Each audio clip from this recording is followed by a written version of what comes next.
feel like leadership is less trailblazing and more bushwhacking through chaos with a plastic spork? I get it. If you're overwhelmed, under resourced, and wondering when exactly you became the official fire putter outer, you're not alone. Leadership is wild, but you don't have to wander through it unprepared. Grab your copy of Leadership on the Rocks: How to Survive, Adapt, and Succeed in the Wilderness of Leadership. It's the ultimate survival guide for leaders who've been handed a title and a to do list, but not a compass. Because you can lead with clarity, courage, and purpose, even when it feels like you're herding cats in a hurricane. Pick it up wherever you buy books, and let's navigate this wilderness together. But the truth is, this is such a powerful tool for leaders, for organizations, for culture builders, for client-based, referral-based. It's goodwill marketing. And the best part of the transaction, Bethany, is the person who walks away the most changed and filled with the most hope is the leader or the human being writing the notes, writing the handwritten notes. This is the Leadership on the Rocks podcast, where we equip and empower leaders like you to thrive in and create harmony between your professional and personal lives. I'm your host, Bethany Rees, and in today's episode, we're going to be talking with Amy Daughters about how intentional communication builds real connection. Amy Wineland Daughters, award-winning author and keynote speaker, believes in a world where what makes us different is the very thing that connects us, instead of separating us. She brings that world to life by helping people reconnect to each other through the power of handwritten letters. She brings her wit, humor, and having written 580 handwritten letters to every single one of her Facebook friends to show you how you can find deep connections in some of the most unexpected places. Welcome to the Leadership on the Rocks podcast, Amy. I'm so excited to have you. Thank you, Bethany. I'm thrilled to be here. Man, well, I'm excited to learn that you and I kind of run in similar circles deep in the heart of Texas. If we want to clap, for those of you that know that song. We both have lived in the metro area of Houston. And so how's the weather there? How you doing? Well, we had the storms that you had after us. So we had the storms yesterday and the day before. So we've had, we're in the spring of our discontent, which that's a little Absolutely. strong. Yeah. I understand. I'm in Arkansas, and we've just been having tornado warning after tornado warning. But in Houston, we had all those the hurricane season that we had to worry about. Well, I am so excited you're here to talk about communication. We know communication can make or break leadership, period, the end. If you cannot communicate and connect with your people, then you have major leadership issues and probably life issues too that'll affect marriage and everything else. And so kind of as we talk about this, your niche, the thing that you love to do is handwritten letters. So what in the world inspired you to reconnect with this medium, the handwritten letter? Right. And this is something I fell into. I was not walking through life saying, what about letter writing? And I was not twirling around the field somewhere saying, well, I'd like to go on an inspirational journey. It just this story just happened to me. And so I was basically minding my own business. I'm a writer, a freelance writer, an author, and I was doing my thing. And I got on Facebook one day, and I had worked in Texas at a summer camp that I'd spent my youth at in the 80s. And I'd met this girl in 1986. Her name was Dana. And we probably spent a total of 6 weeks together, but we both had huge personalities and we thought we were funny. And so I guess that, her name had always been in my head. So I sit down very innocently, I type her name in Facebook, and voila, there she is, Dana. Mm-hmm. And so I friend request her because it means nothing. She accepts. I don't know if she remembers me or not. And I spend that great 5 minutes scrolling through her life and seeing what happened. And right away, I figure out she's overachieved in children. She has 5 kids, and the youngest is the only boy. And right away from her posts, I could tell that the boy's name was Parker, that he was battling cancer and it was serious because he was at St. Jude Children's Hospital in Memphis.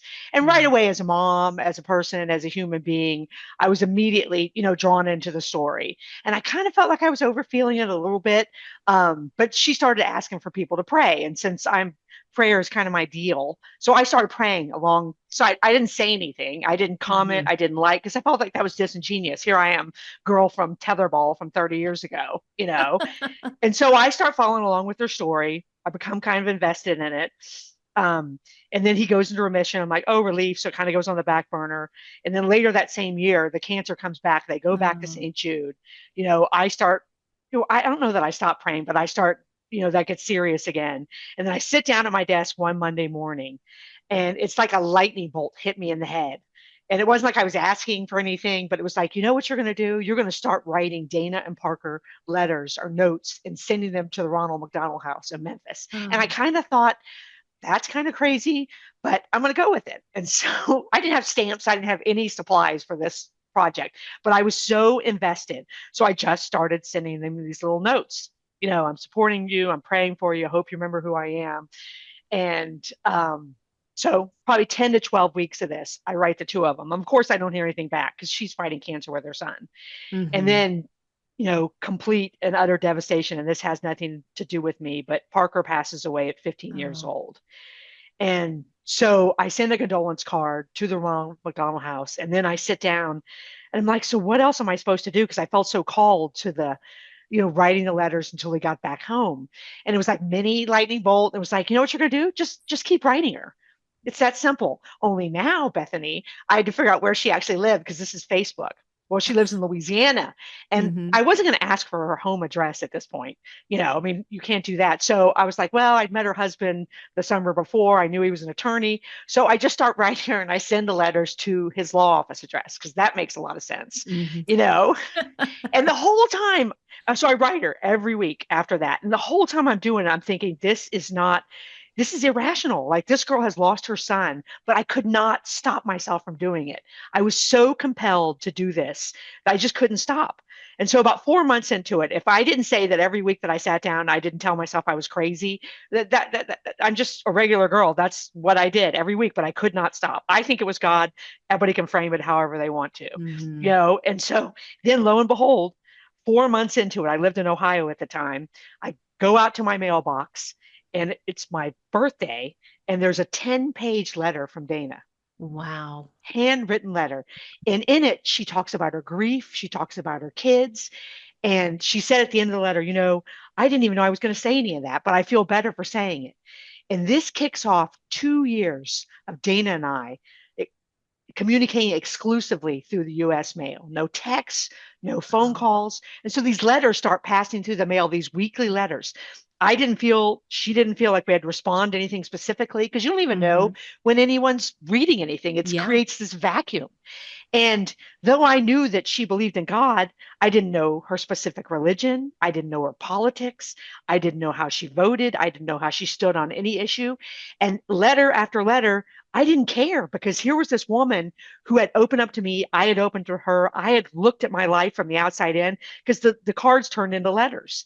I wrote about my Mhm. marriage. I wrote about my job. I wrote about my children. And we would say stuff like, I've never told anybody this before, but I'm going to tell you because I know I can trust you, stranger at the other end of the mailbox. And it was Yeah. so profoundly moving that this intimate relationship could be created with this one girl. And it changed the way I looked at everything because she had opened up in a way I learned about grief that I was like, if, and the way I framed it was, what if God could do this with this one girl, you know, in this list of 600 people who I've known from varying different degrees, Mhm. what other untapped goodness is in this list? So Yeah. then I went all world bananagrams and I said, I'm going to write all of them. And I put everybody's names in a box and I bought stationery and I got a journal and I made up some rules. And I thought I would get about 50 letters in. But then when I got about 50 letters in, I was like, this is going to change the trajectory of the rest of my life. And so I wrote 580 letters in 18 months. And Wow. now I'm the girl who can't shut up about the power of handwritten notes. Mhm.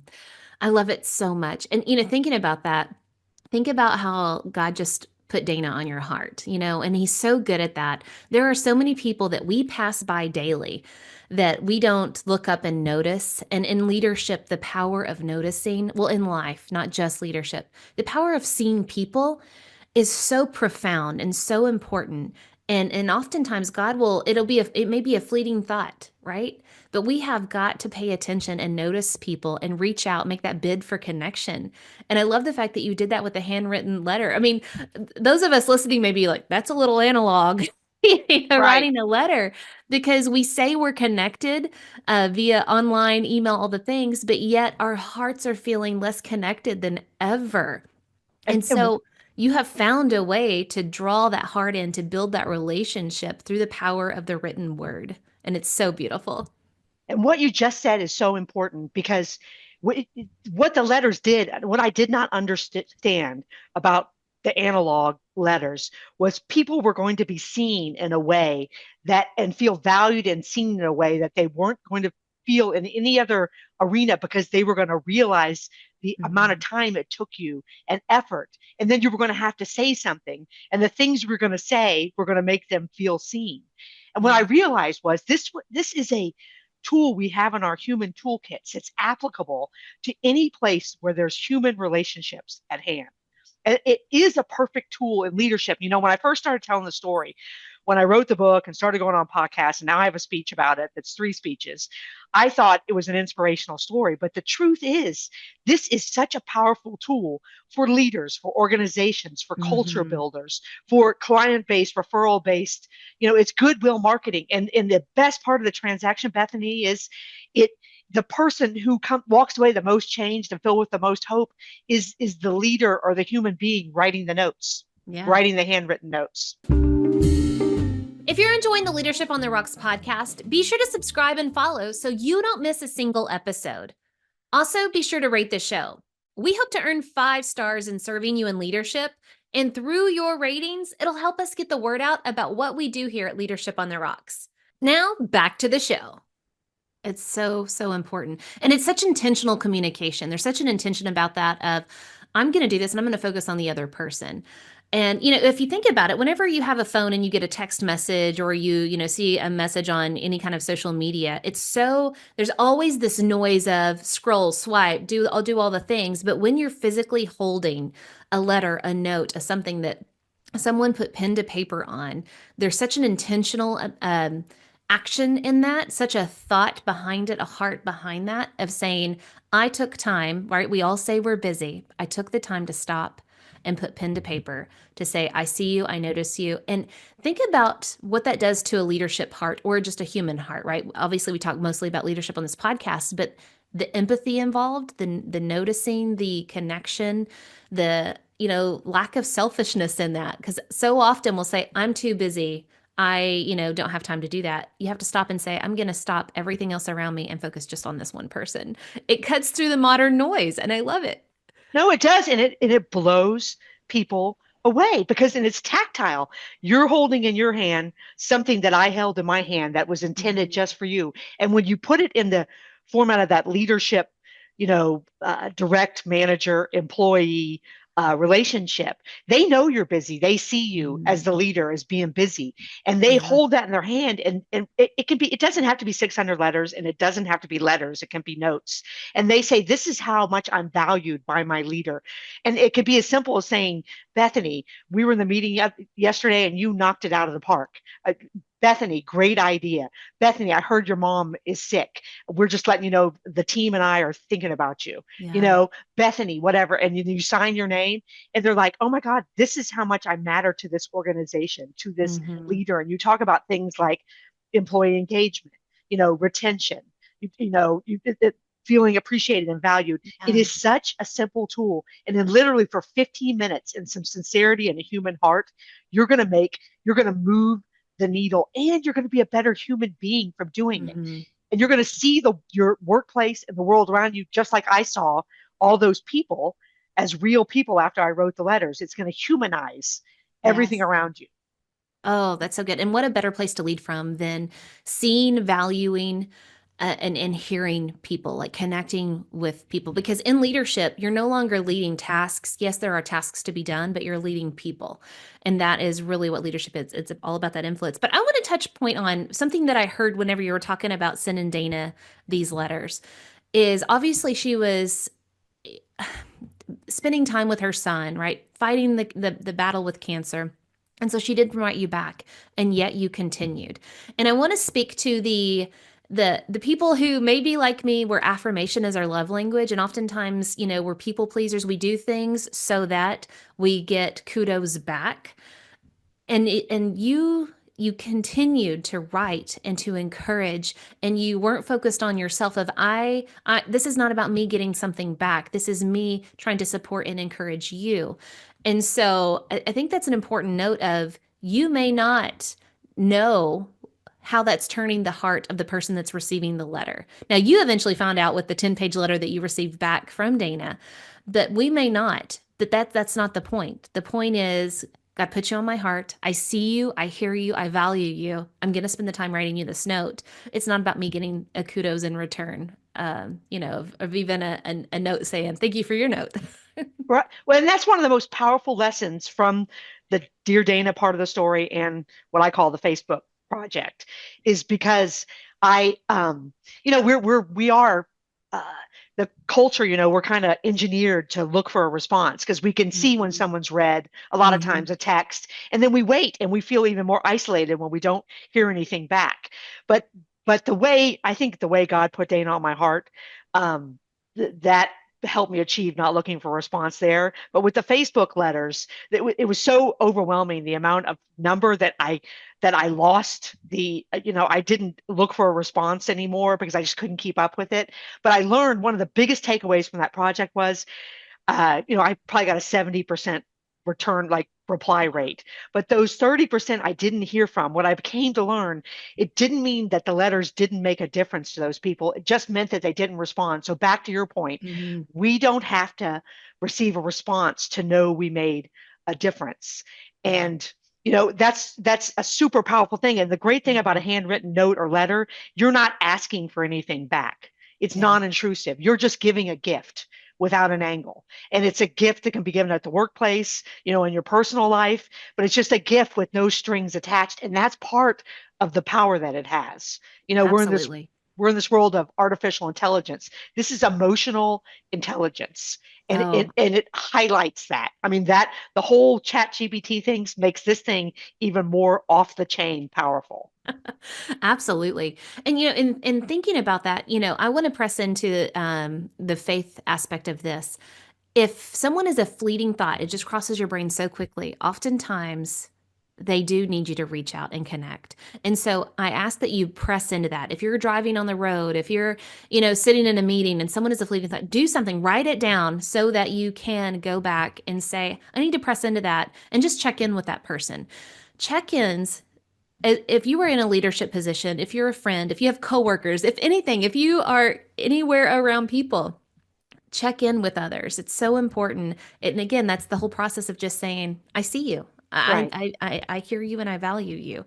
And so looking at that, let's take this to the leadership angle of we work with a lot of people, and we collaboration is where the workplace is, and it's good that we work together, we solve problems together, because I may not be able to solve a problem, but you're going to bring an idea to the table that's going to help me solve the problem that I'm dealing with the most, right? So when we're dealing with teams, fostering that trust, that team cohesion, that's often a struggle, and it's almost why we have a lot of conflict and drama in our places of work. And so think about our communication at work. So much of it is digital. It is emails, and or text. I can read any kind of tone I want to in a lot of those. And so when our digital communication is falling flat, what can leaders do? What kind of idea do you have that leaders can do to help build that trust and that connection, that team cohesion with handwritten letters or notes? Right. And that's a great question.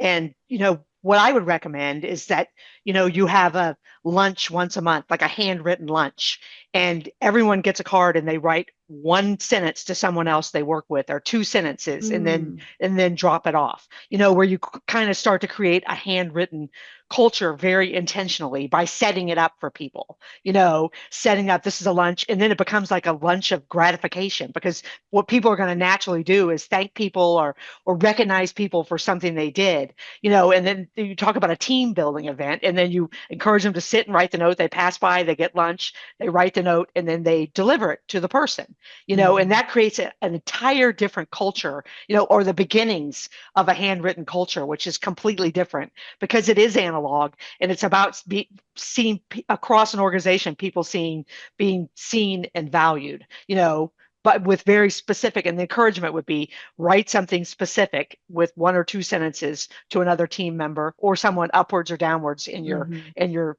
organizational chart. I love that. Whenever we think about taking time to do handwritten notes, time seems like such a luxury, right? Because we're so busy. We have so many tasks. Our to-do lists are just exploding. We're spinning all those plates. We don't want them to drop. And yet, here you are. You just gave us an idea of leaders. Guess what? You so often can control. You can control schedules. You can control times. You can be very intentional in deciding this is what we're going to focus on. This is what's important. And so you have that power and authority so often to say, we're not going to focus on this right now. We're going to focus on this instead. And so setting up that intentional time, like the lunch, to write the handwritten letters, I just want to throw that out there to leaders of oftentimes have power and authority to help people focus on where it is that you want them to focus. And why not focus on connection and gratitude and affirmation and all of those things? Can you imagine the workplace culture like you were talking about if everybody knew that they were seen, heard, and valued and appreciated in different ways? Like that's going to change your entire organizational culture. Oh, absolutely. And you think about the divisive culture we live in just as human beings, you know, and that's one thing I learned from the letter writing process was, as I reached out to each person individually and realized that they were living real and messy, beautiful lives like I was, and then I was connected to them for an absolute reason. Well, then all of a sudden I cared less, just like with Mhm. Dana, how people voted or what our differences were, and I focused Yeah. more on what connected us. But if you think about those people who come to work every day, they're living in that same divisive culture, and that carries over into the workplace. And Hmm. that I think that's part of the problem with employee engagement is that we've all lost sense of hope. Whether we're at work, at home, or whether we're at Costco or at a major retailer. Yeah. So this practice of encouraging handwritten notes fights back on a bunch of different levels because it can carry over to other parts of your life. Absolutely. Think about if I'm being intentional in doing it at work, how much is that going to spill over to me coming home and intentionally thanking my husband, my children, and being a little more positive in that thing? But I want to dive into the practicality of this just a little bit because at work, we're not necessarily vulnerable, the emotional creatures, and it may not be the place for that. I understand. You're there to accomplish a task to get results, right? That's why you get a paycheck. But when it comes to connecting with others, do you have any advice for the leader of what's that first step? Because the examples that you have, like over time, you had a lot of emotional vulnerability of sharing things. But in the workplace, we don't want to just jump off the deep end and write a hand letter. That would not be appropriate where we're sharing all of these emotional things. That's not the place nor time. So can you help us put it in a framework of what's the first step for a leader who wants to write a handwritten note? Like what kind of words would we say for to connect and to somewhat be that emotionally vulnerable leader, but not be overly out there where okay, now that's weird. Right.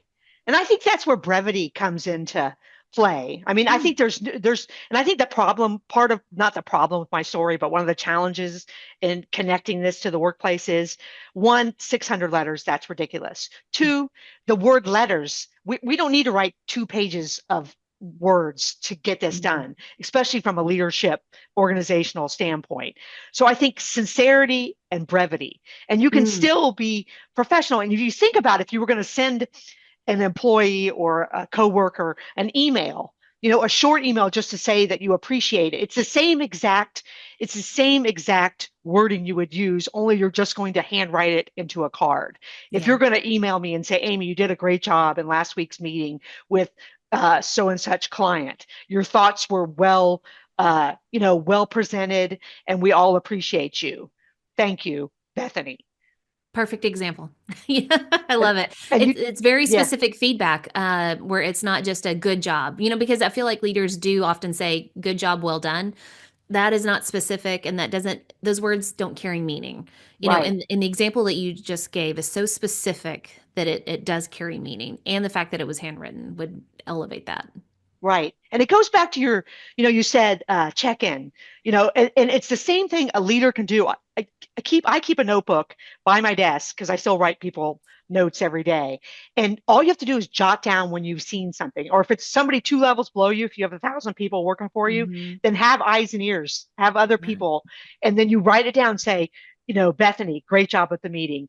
Bethany, innovation, a very specific idea, and then you don't have to write the note right then you have your notes. I write notes on Tuesdays. I write Mhm. notes every other Friday. I write notes 3 days a week. I've worked with so many people on this. I had this woman who led an organization of about 1,500 people, and she said she started doing it and she felt really vulnerable to your words doing it. She's like, how we talked about the same kind of things, and she said she started committing to one every Friday, and then she said she realized how it made her feel, and so she started doing it twice a week. And she said after about 6 months she walked around the cubicle, rows, and these Hmm. people had the notes hanging up like a badge of honor in the cubicles, and she was like, oh my gosh, I am moving the needle, and it's taking me 6 minutes to do it. Hmm. But she had to get over that whole hurdle of vulnerability and Yeah. find her sincerity and specificity, being very specific and being sincere and being brief.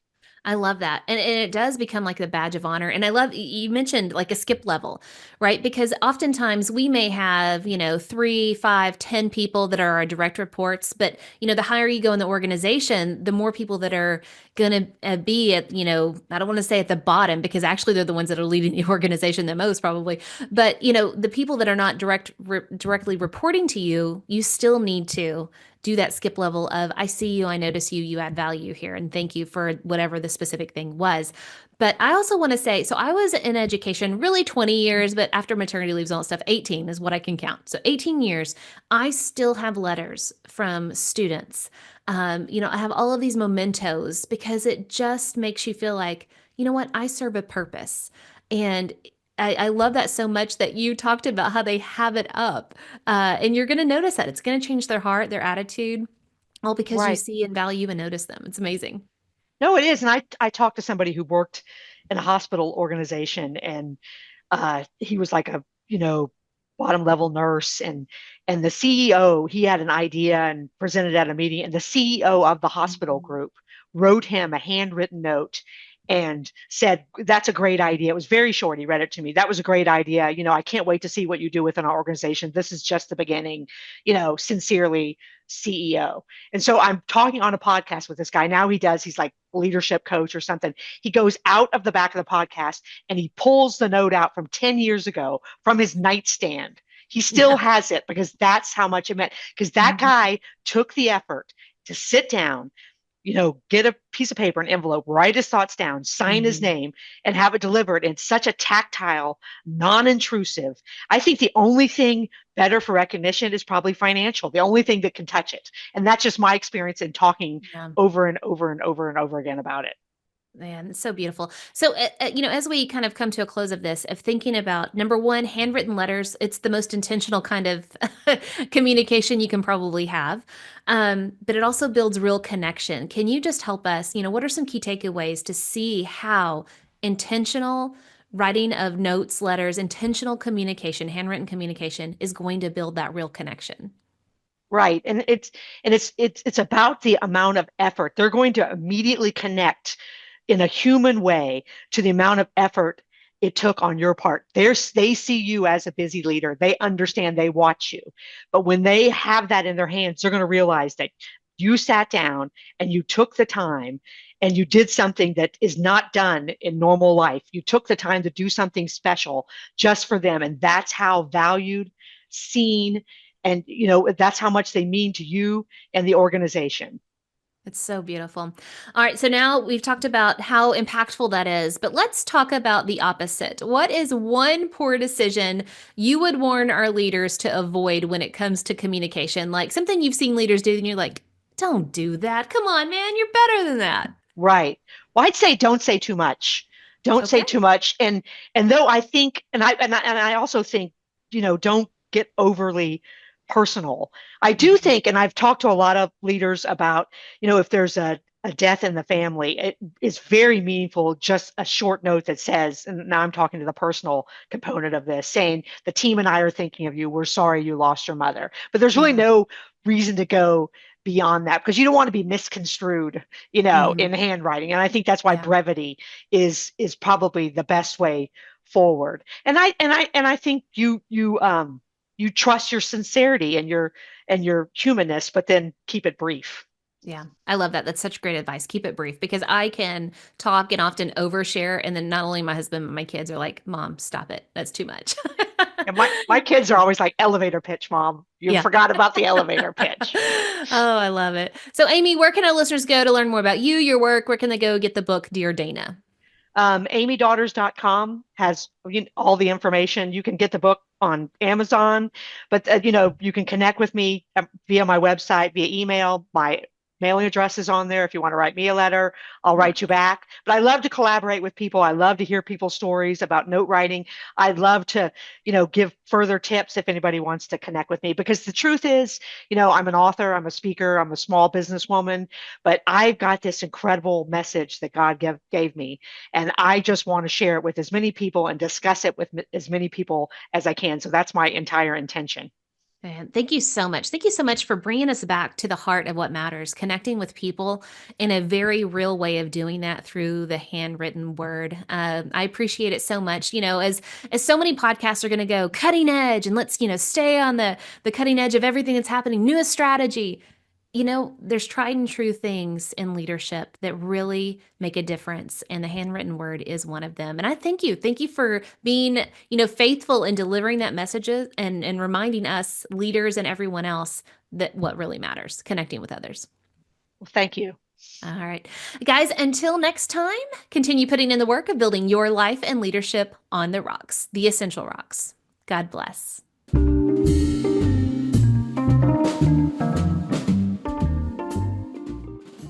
Remember, the most essential rock you can build your life and leadership on is the rock of Jesus Christ. Today's Bible verse comes from Proverbs chapter 16, verse 24. Gracious words are a honeycomb, sweet to the soul and healing to the bones.